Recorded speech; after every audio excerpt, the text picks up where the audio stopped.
Hi friends, welcome to our channel. Let's know it. நாம இன்னைக்கு பாசிப்பருப்பு லட்டு அதாவது மாலட்டு எப்படி பண்றதுன்னு பார்க்கலாம் வாங்க. இதுக்கு தேவையான இன்கிரிடியன்ட்ஸ் என்னெல்லாம்னு பார்த்துடலாம். பாசிப்பருப்பு, சர்க்கரை, நெய் தேவையான அளவுக்கு, கிட்டத்தட்ட 3ல இருந்து 4 டேபிள் ஸ்பூன் வரைக்கும் நான் இன்னைக்கு சொல்லக்கூடிய அளவுக்கு தேவைப்படும். 15ல இருந்து 20 முந்திரி பருப்பு, 1/4 டீஸ்பூன் அளவுக்கு ஏலக்காய் தூள். இந்த மாலட்டு பண்றதுக்கு தேவையான இன்கிரீடியன்ஸ் என்னெல்லாம்னு பார்த்துட்டோம். வாங்க இப்போ இந்த மாலட்டு எப்படி பண்றதுன்னு பார்க்கலாம்.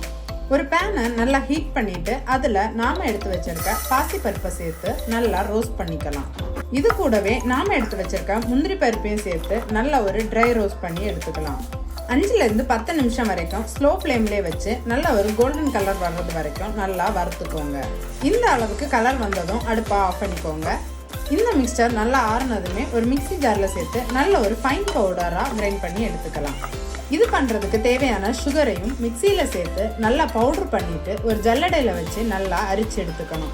இந்த லட்டு பண்ணுறதுக்கு கிரானியூல்ஸாக எதுவுமே இருக்கக்கூடாது. எவ்வளோ ஃபைனான பவுடராக யூஸ் பண்ணுறோமோ அவ்வளோ தூரத்துக்கு லட்டு சூப்பராக வரும்.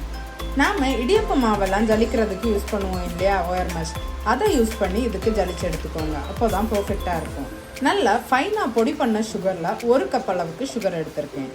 நாம் வறுத்து வச்சுருந்தா பாசிப்பருப்பு இப்போ நல்லா ஆறிடுச்சு. அதை ஒரு மிக்ஸி ஜாரில் ட்ரான்ஸ்ஃபர் பண்ணிக்கலாம். அது கூடவே நாம் எடுத்து வச்சுருக்க ஏலக்காய் தூளையும் சேர்த்து நல்ல ஒரு ஃபைன் பவுடராக அரைச்சிட்டு வந்துடலாம்.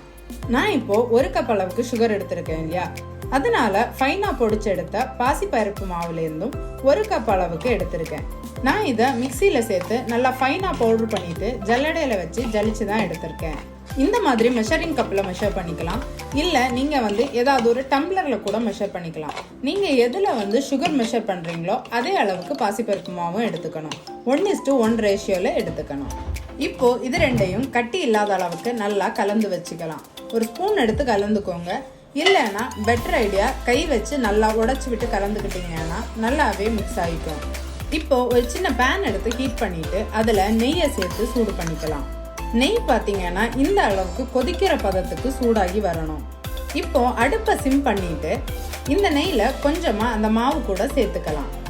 ஒரேடியாக மொத்தமாக சேர்த்துறாதீங்க. ஓரளவுக்கு சேர்த்து கலந்து பாருங்க. நெய் குறைவா இருக்கிறது மாதிரி தோணுச்சுன்னா கொஞ்சமாக எக்ஸ்ட்ரா சேர்த்துக்கோங்க. ஒரேடியாக மொத்தமாக சேர்த்துட்டீங்கன்னா அதிகமாக நெய் ஆகிடும். அப்புறமா திகட்ட ஆரம்பிச்சிடும். அது மட்டும் இல்லை, உங்களுக்கு ரவுண்டாக பால்ஸ் பிடிக்க வராது. நீங்கள் மாவில் நெய் சேர்க்குறப்போ அந்த மாவு அதில் பொரிஞ்சு வரணும். அதுதான் நெய் நல்லா சூடாக இருக்குங்கிறதோடைய அடையாளம். நல்லா ஒரு ஸ்பூன் யூஸ் பண்ணி கலந்துக்கோங்க. இந்த மாதிரி அழுத்தி அழுத்தி கலந்துக்கிட்டீங்கன்னா நெய் எங்கேயும் கெட்டியாக இருந்துச்சுன்னா கூட அந்த மாவு கூட சேர்ந்து மிக்ஸ் ஆகிக்கும். ஓரளவுக்கு கை பொறுக்கிற சூடு வந்ததுமே கையால் அழுத்தி நல்லா ஒரு வாட்டி பிசைஞ்சிக்கோங்க. இந்த மாதிரி கையால் அமுத்தி பிடிக்கிறப்போ உடையாம வரணும். அதே நம்ம கையால் உதுத்து விடுறப்போ உதிரணும். இதுதான் பர்ஃபெக்டான கன்சிஸ்டன்சியாக இருக்கும். இந்த மாவு சூடாக இருக்கிறப்பவே லட்டு பிடிக்க ஆரம்பிச்சிடலாம். ஆறிடுச்சுன்னா லட்டு பிடிக்கிறதுக்கு உங்களுக்கு வராது. இந்த மாதிரி கையில் நல்லா டைட்டாக அழுத்தி ஒரு ரவுண்ட் பால்ஸாக பிடிச்சிக்கோங்க. இதே மாதிரியே எல்லா மாவுலையும் லட்டு பிடிச்சிக்கோங்க. நான் இன்னைக்கு கொஞ்சமாக பண்ணுறதுனால எல்லா நெய்யும் ஒன்னோட சேர்த்து கலந்துட்டு லட்டு பிடிக்கிறேன். நீங்கள் இதுவே நிறையவா பண்ணுறீங்கன்னா ஒரு சைட்லேருந்து கொஞ்சம் கொஞ்சமாக மாவில் நெய் சேர்த்து கலந்துட்டு அதில் லட்டு பிடிங்க. தேவையான அளவுக்கு நெய்யை அடுப்பில் சூடாகவே சிம்மில் வச்சுக்கோங்க. கரெக்டாக இருக்கும். எனக்கு இன்னைக்கு 1 கப் அளவுக்கு மாவும் 1 கப் அளவுக்கு சுகரும் சேர்த்து பண்ணியிருக்கேன். எனக்கு மொத்தமாக 11 லட்டு வந்திருக்கு. இந்த லட்டு எல்லாமே நல்லா ஆறுனதுக்கு அப்புறமா ஒரு ஏர்டைட் கண்டெய்னரில் போட்டு 10 நாள் வரைக்கும் ஸ்டோர் பண்ணிக்கலாம். நம்மளோட சூப்பரான மாலட்டு ரெடியாக இருக்குது. இதனோட டேஸ்ட்டும் பார்த்தீங்கன்னா சூப்பராக வந்திருக்கு. நீங்களும் மறக்காமல் இதை வீட்டில் ட்ரை பண்ணி பாருங்கள். எப்படி இருந்துச்சுன்னு உங்களோட ஃபீட்பேக்கை கீழே கமெண்ட்ஸில் சொல்கிறதுக்கும் மறந்துடாதீங்க. அப்படியே நம்மளோட வீடியோவை உங்கள் ஃப்ரெண்ட்ஸுக்கும் ஷேர் பண்ணுங்கள். அவங்களும் மாலட்டு எப்படி பண்ணுறதுன்னு தெரிஞ்சுக்கட்டும். நம்மளோட சேனலில் ரெகுலராக குக்கிங் ரெசிபீஸ் எல்லாம் போஸ்ட் பண்ணிகிட்டு இருக்கேன். சேனலோட லிங்க் கீழே டிஸ்கிரிப்ஷனில் இருக்குது. மறக்காமல் செக் பண்ணி பாருங்கள். சேனல் பிடிச்சிருந்துச்சுன்னா மறக்காமல் சப்ஸ்கிரைப் பட்டனையும் ஹிட் பண்ணிடுங்க. அப்போ தான் நான் ரெகுலராக போஸ்ட் பண்ணுற வீடியோஸோடைய அப்டேட் உங்களுக்கு ரீச் ஆகும்.